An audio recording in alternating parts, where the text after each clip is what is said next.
In Peru, police officers repress anti-government protesters in Tacna province. A landslide blocked railway connections between France and Italy. And the tensions rise in northern India under a large police deployment after a wave of violence between Hindus and Muslims earlier this month, which resulted in 6 fatalities.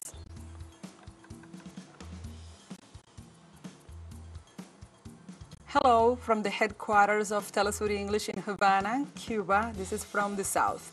I'm your anchor, Gladys Quesada, and these are the news. On Tuesday, on Sunday, the police officers in the Peruvian province of Tacna repressed anti-government protesters.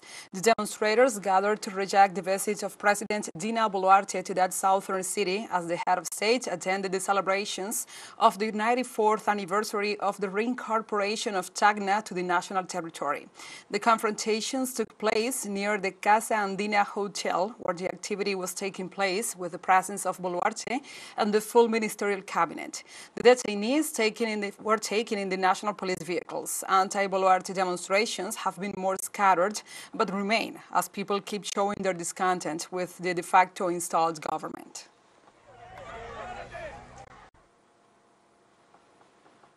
In Bolivia, the historical and cultural contribution of the Afro-Colombian communities was celebrated during the National Afro-Bolivian meeting. The Minister of the Presidency, Marianela Prada, pointed out that the people should remain firm and united in the democratic and cultural revolution with the reconstruction of the economy and the industrialization. She affirmed that unity is the cornerstone to consolidate the plurinational, dignified, and sovereign state.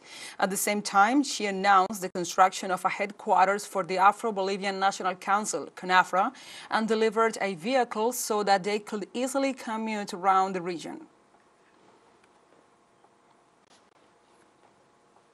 Let's move on to Colombia. There, systematic violence persists. The murder of a public servant of the Ombudsman's office in the southern region of the Department of Córdoba was confirmed on Sunday. The victim was identified as William Alberto Álvarez Domínguez, who also worked as a lawyer and was a member of the Union of Human Rights Defenders of the Colombian Ombudsman's office. Álvarez was killed with a knife while he was doing humanitarian work in the municipality of Puerto Libertador, located in Córdoba. On the other hand, a new massacre was reported in a farm located in the village of La Paloma in the municipality of Santa Rosa de Cabal, Risaralda, in which 3 elderly people were murdered. According to data from the Institute of Studies for Development and Peace in the past, this is the 63rd massacre recorded so far this year.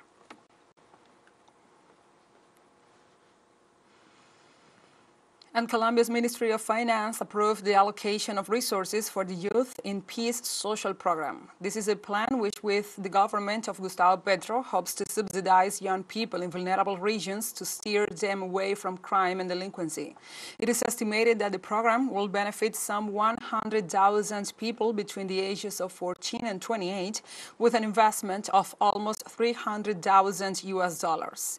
The youngsters will receive a monthly stipend of at least $245 US, which will allow them to cover their basic needs and prevent them from being recruited to commit crime. Also in Colombia, the Ministry of Health alerted about an outbreak of dengue fever that is affecting 274 municipalities in the country. The National Health Institute recorded that children under 14 years of age are the most affected by the virus. The health services indicated that although the cases are not serious, the alert is still in effect due to the increase in this month. Among the most affected localities are the district of Cali and the departments of Bolívar and Antioquia. The health agency warned that they estimate that the number of cases may increase due to the habit of self-medication practiced by the community and urged the people to go to a health care center in case of symptoms.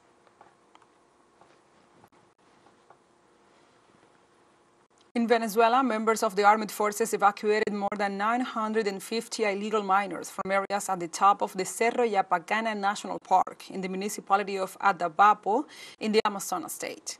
An official report says the illegal miners were being sponsored from the department of Guanía in Colombia. During the incursion, the military dismantled 8 mines and more than 350 makeshift facilities, housing hundreds of artifacts necessary to drill and mine the ancestral lands. According to the report, 3 other people were arrested for allegedly violating environmental laws by smuggling supplies from Colombia to support illegal mining in Yapacana National Park.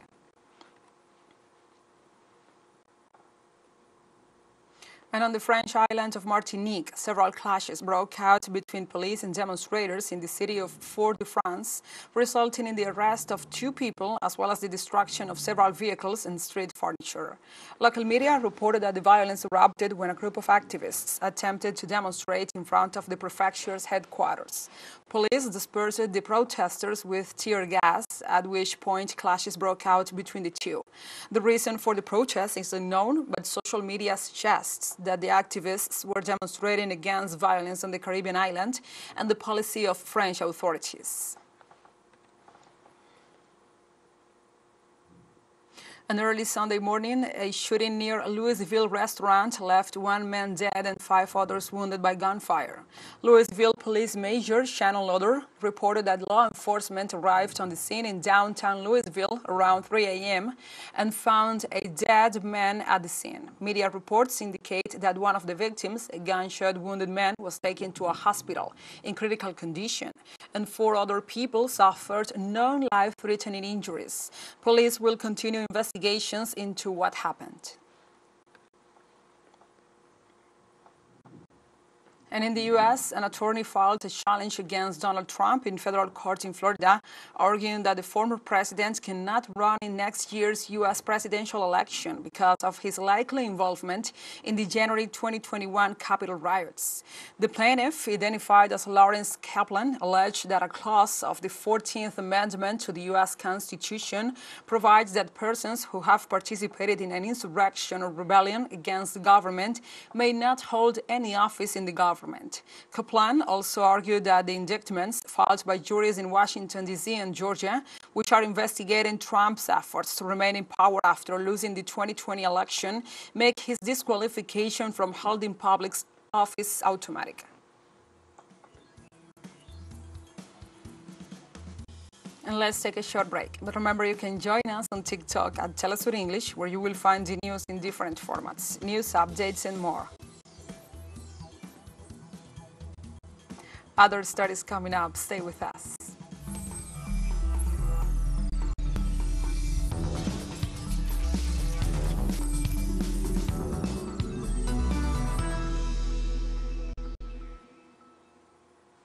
Welcome back. In France, a Republican Party will ask President Emmanuel Macron for a referendum on immigration. Eric Ciotti announced that next Wednesday at the meeting of the head of state, he will present the proposal focused on suppressing the rights of illegal immigrants and benefits for parents who have not fulfilled their duties. Ciotti made the clarifications in response to President Emmanuel Macron, who in recent days said that immigration should be reduced and continue to act through schools, integration authority, the republic, and the economy.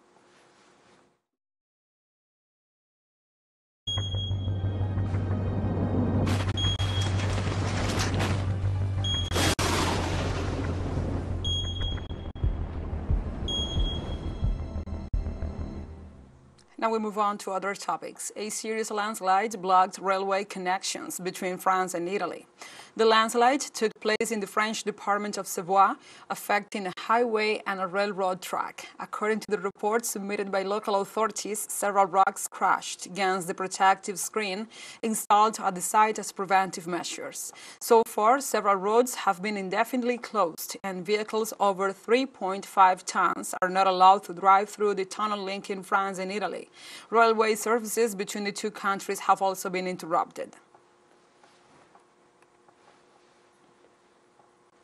On Sunday, in Spain, a strong storm affected the Balearic Islands, with torrential rains that caused flash floods. The storm hit several areas with strong winds and rain. Images of furniture blown from a balcony, of fallen trees that damaged the cars were disseminated on social networks. Power outages affected thousands of homes. A 300-meter-long tourist cruise ship docked in the Balearic port of Palma collided with a moored oil tanker. The storm caused 45 flights to be either cancelled or diverted at the three Balearic airports, Palma, Ibiza, and Menorca.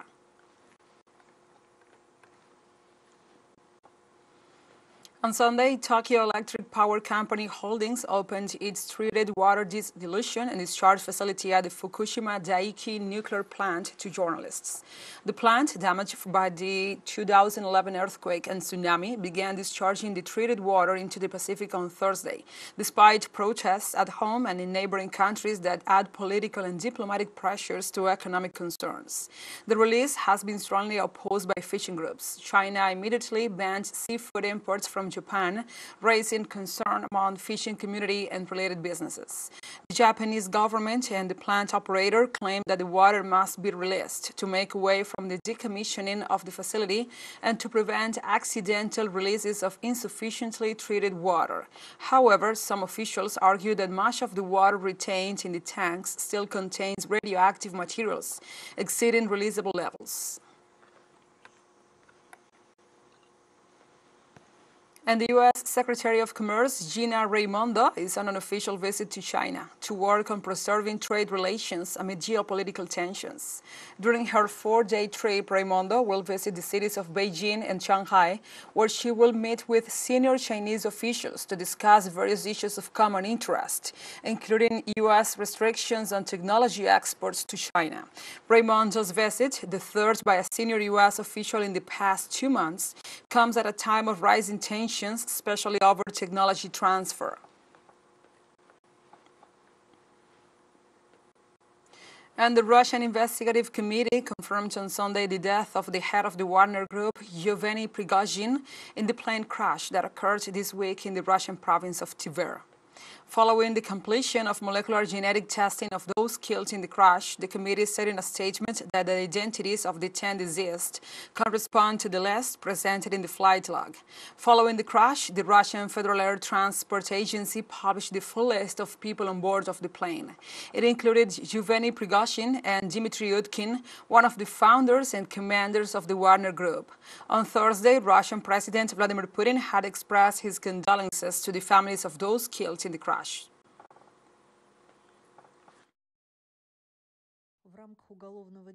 DNA examinations for the investigations of the plane crash in the Tver region have been completed. The identities of all 10 victims were established in the results, which correspond to the list stated. On Sunday, U.S. military officials reported 3 U.S. Marines have died when an Osprey aircraft crashed on a remote tropical island during war games north of Australia's mainland. The aircraft was taking part in the Predator's run drills involving thousands of soldiers from the U.S. and Australia, as well as Indonesia and the Philippines. The U.S. Marine Rotational Force in Darwin said there were a total of 23 personnel on board at the time of the crash, and Australia's military said only U.S. citizens and soldiers were involved. 5 crew members have been flown to Royal Darwin Hospital in a serious condition. Rescue efforts were complicated by the location of the crash, the remote and sparsely populated Melville Island, about 60 kilometers north of the nearest city, Darwin. Northern Australia has become an important staging ground for the U.S. military in recent years, as Washington and Canberra work together to counter China's growing influence in the Asia-Pacific region. And teleSUR English launches its own videos on demand site for you to go and revisit or interviews the top stories, the special broadcastings, and more. Just go to the top left corner in our website homepage and click on the video option to access our VOD platform. And now we will have a short break. Stay with us.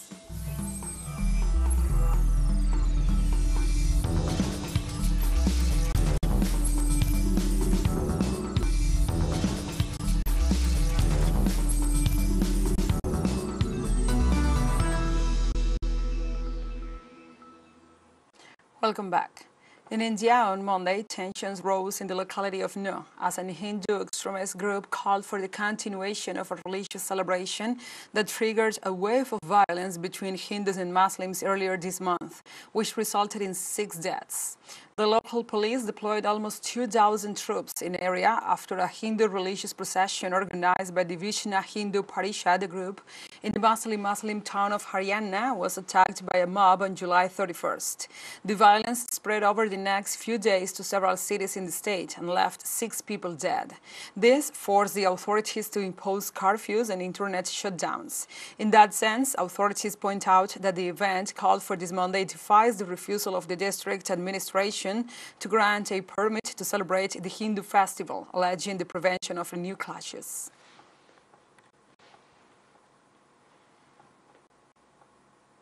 And the Indian Prime Minister Narendra Modi called for the inclusion of the African Union in the G20. The Prime Minister also proposed India as a solution to the problems of the global supply chain. Ahead of the upcoming G20 summit to be held in September in New Delhi, Prime Minister Modi called on the African Union to join the multinational organization that brings together 85% of the world's GDP and 2/3 of the world's population, even though South Africa may be the only member from the African country. Modi also stressed that India is the solution to create an efficient and reliable global supply chain in the wake of the COVID-19 pandemic. And we stay in India. The government of that country announced new regulations to cut the illegal export of non-basmati white rice, with restrictions on foreign sales starting on July 20th this year. Among the new actions, it was determined that contracts for basmati exports with a value of $1,200 per ton only above must be registered for the issuance of certification of allocation. Those below that amount will be evaluated by a committee to be established by the presidency of the Authority for the Development of Exports of Processed Agricultural and Food Products. The measure comes after the Ministry of Commerce of the Asian country informed that irregularities were detected, such as the misclassification of the cereal to disguise its export under the codes of parboiled and basmati rice. In Gabon, authorities announced a nationwide curfew on Saturday and cut off internet access after the end of general voting. According to the nation's communications ministry, the curfew will be in effect from 7 p.m. to 6 a.m. local time, while the internet access will continue to be restricted indefinitely. The measure was announced after the inhabitants voted to elect new local leaders, national legislators, and the next president of Gabon. The ministry also explained that the announcement was a result of calls for violence and the dissemination of fake news on social networks.